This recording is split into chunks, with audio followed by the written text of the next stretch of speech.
नमस्कार शेतकरी बंधूंनो, आज आपण या व्हिडिओमध्ये जाणून घेऊया अद्रकी या पिकावरील प्रमुख येणारे रोग आणि त्यांवरील उपचार। तर अद्रक या पिकावर महत्त्वाचा येणारा रोग म्हणजेच मुळकूज किंवा कंदकूज।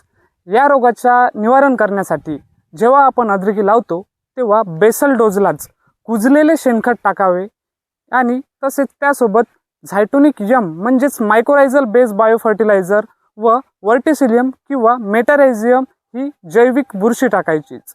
म्हणजे शत्रुबुरशीचा नायनाट करणे आणि कीटकांचा नाश करण्यासाठी या गोष्टी काम करतील। म्हणजेच तुमच्या अद्रक या पिकामध्ये मर रोग किंवा मुळकूज हा रोग येणार नाही।